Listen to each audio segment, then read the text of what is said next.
जाती है। अरे जब सीता जी को रावण हर के ले जा रहा था तब बानर भालू सुग्रीव ने राम जी को अपनी आंखों देखी बात सुनाई। बोले गगन पंथ देख मैं जाता। हाँ मैंने देखा था एक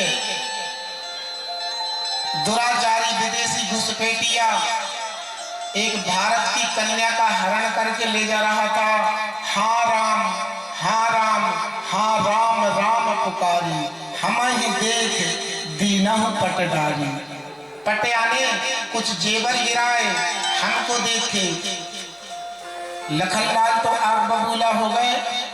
भैया जी कर रहे थे, जो मदद करने क्यों नहीं दौड़े? बोले बता तो रहे हैं क्या कर रहे थे? बोले मंत्र से यहाँ एक बारा बैठ रहा हूँ करत विचारा। जो बैठे बैठे विचार चल रहे थे, तो विचार नहीं करना चाहिए। अच्छा लंका कांड की विडंबना देखो। लंका कांड में काम होता है, विचार नहीं होता, तो भी गलत है। रावण ने कहा वीरों समुद्र के किनारे इतनी बड़ी सेना आ गई है, कुछ विचार करो आगे क्या करना है। सारे बानरों ने कहा क्या करिए विचारा। अरे तो विचार करने की जरूरत नहीं है। नहीं तो बोले नर बानर भालू आहार हमारा। क्या करिए विचारा, नर बानर भालू आहार हमारा।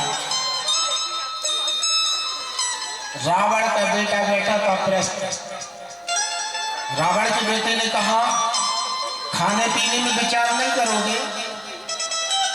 अरे खाने पीने में भी तो विचार करो।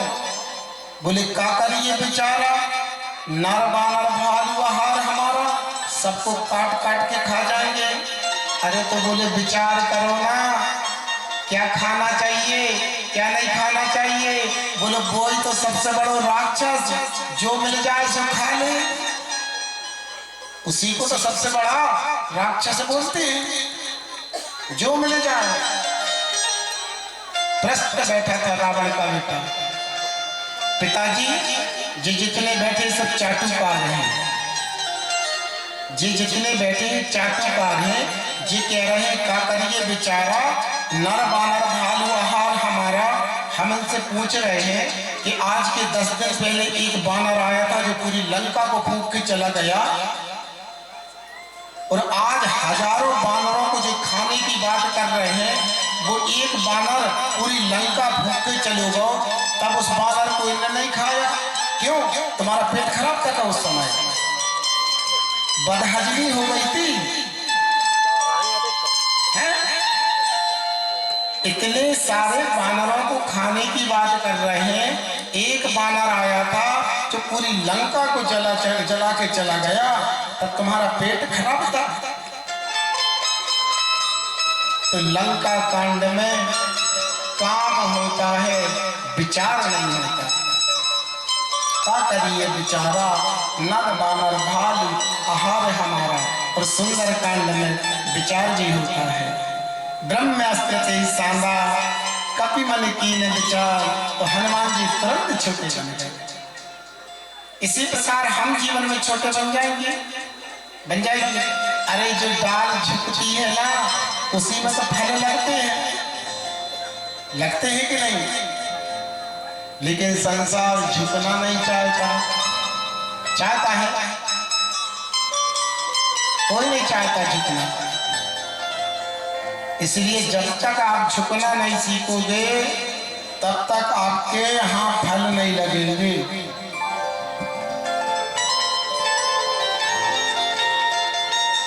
अच्छा बहुत से लोग तो कथा में आ गए, मगर कुंभकर्ण की पत्नी परेशान कर रही है। कथा में तो आ गए, लेकिन ऐसे कर रहा है ना, चाय बनवा, सबको नींद ना आए, ऐसे सो रहे हैं। हमारी मैडम को जो नीची नजर करती है, वे हमारे तरफ देखता ही नहीं है। क्यों भैया? हमारे मुंह में क्यों ना पुतो है का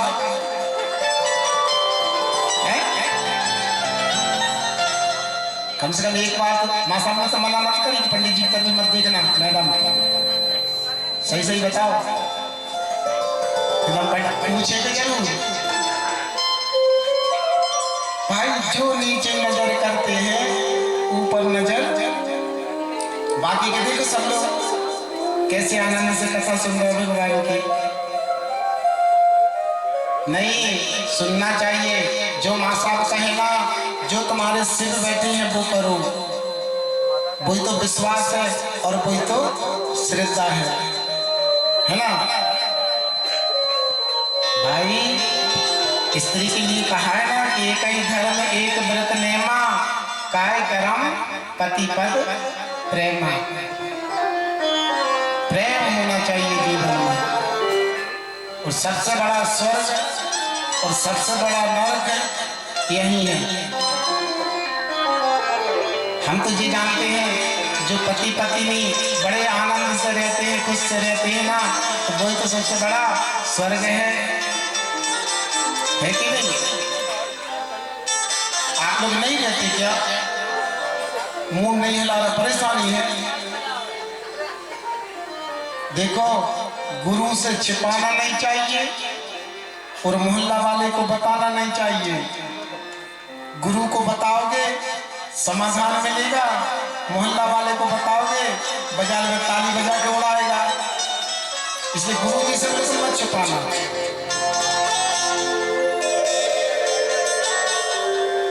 एक सावित्री कहती नारी जो पति के प्राण वापस ले आई थी ना यमराज जी से वापस,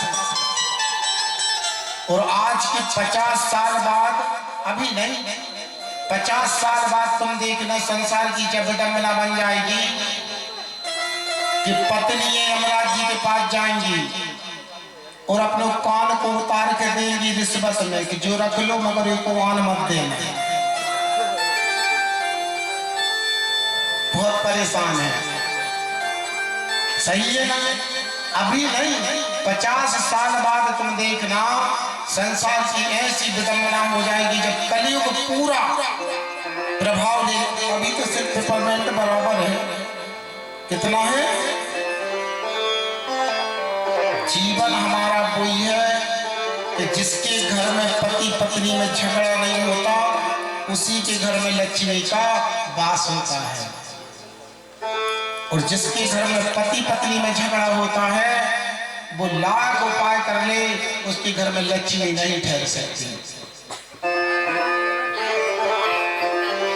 इसलिए सर्वप्रथम नियम बना लो जीवन में कि पति पत्नी में लड़ाई झगड़ा नहीं करेंगे।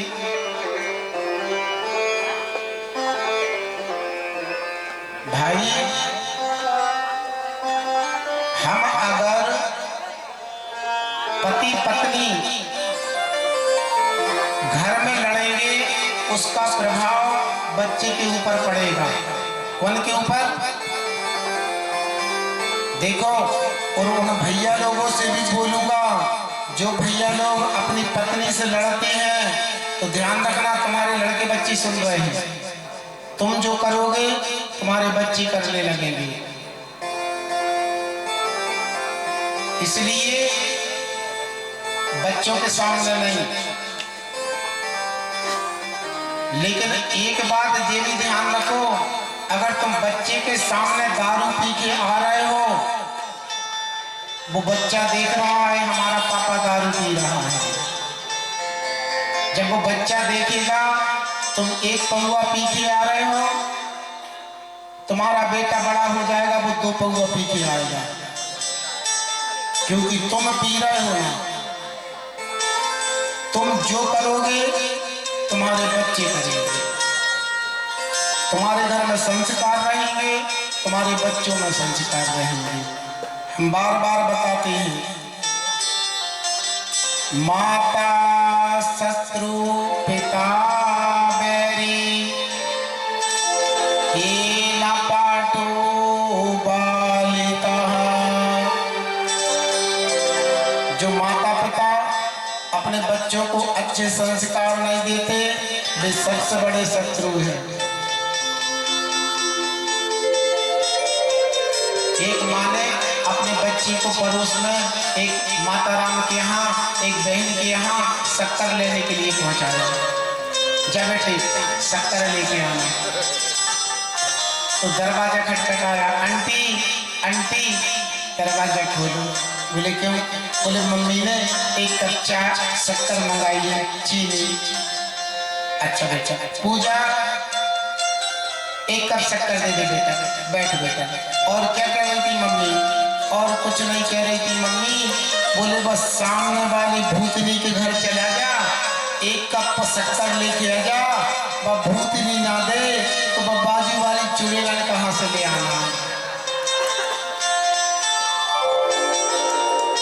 अब वो बच्चा क्या जाने कि भूतनी क्या होती है और चुड़ैल क्या होती है। हम जो बोलेंगे वही तो हमारे बच्चे बोलेंगे, बोलेंगे कि नहीं? इसलिए बच्चों को अच्छे अच्छे संस्कार दो। इसलिए तो इस कांड का नाम है सुंदर कांड, जहां विचार भी होता है और काम भी होता है। विचार के साथ काम भी होता है।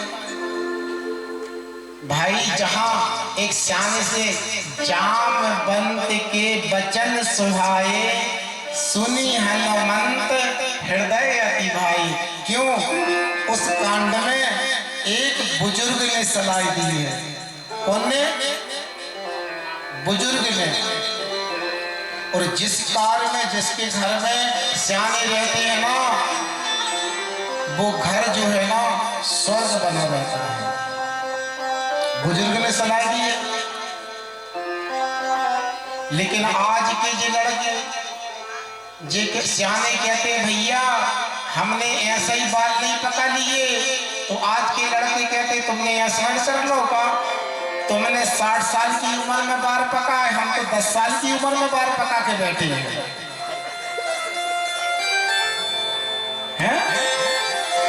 तुमने 60 में पका है, हम तो 10 साल की उम्र में बाल पका के बैठे हैं। अरे भैया एक बार तो एक लड़की की शादी में लड़की वाले ने शर्त रख दी कि बारात में कोई भी बुढ़ा नहीं आएगा।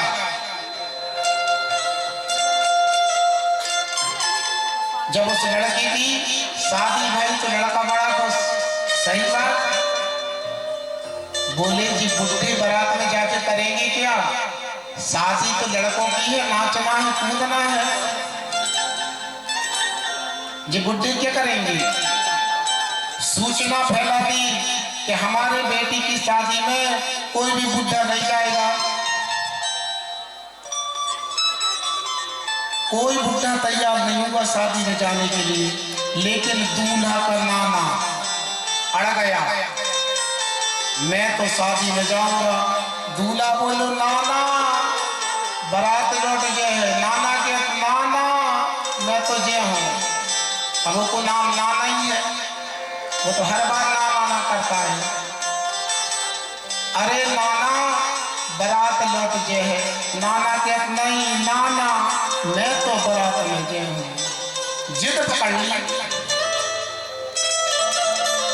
दूल्हा ने कहा एक काम करो, 407 में कपड़ों में छुपा लो जिनमें नाना को कोई नहीं देख पाए।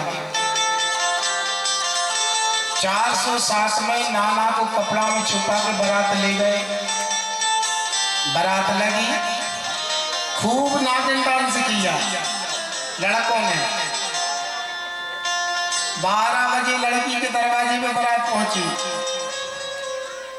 लड़की ने के पिता ने संवाददाता से कहा जाओ जनवासे में देख के आओ कोई बुढ़ा तो नहीं आया बारात में। संवाददाता आया, सारे जनवासे में देखा कोई बुढ़ा नहीं मिला। लड़की का बाप बोलता है हम संतुष्ट हुए, मगर सुनो हमारी बेटी की शादी हम जब करेंगे जब हमारे गांव की नदी में आप शुद्ध दूध बहाओगे। लड़कों से कहा हमारे गांव की जो नदी बह रही है उसमें आप शुद्ध दूध बहा दो, पानी की जगह हम बेटी की शादी कर देंगे। अब लड़के बड़े परेशान, एक तो नदी में पानी बह रहा है, ऊपर से शुद्ध दूध कहां से बहा दें, तो ले जा बारात वापस। सारे लड़के अपने नीचे मुंह किया, जनवा से आए, चलो बारात वापस ले चलो। दूल्हा ने कहा भैया बारात तो वापस ले जाना, लेकिन नाना कपड़ों में मरगा हो निकालो। नाना को निकाला बाहर कपड़ों से,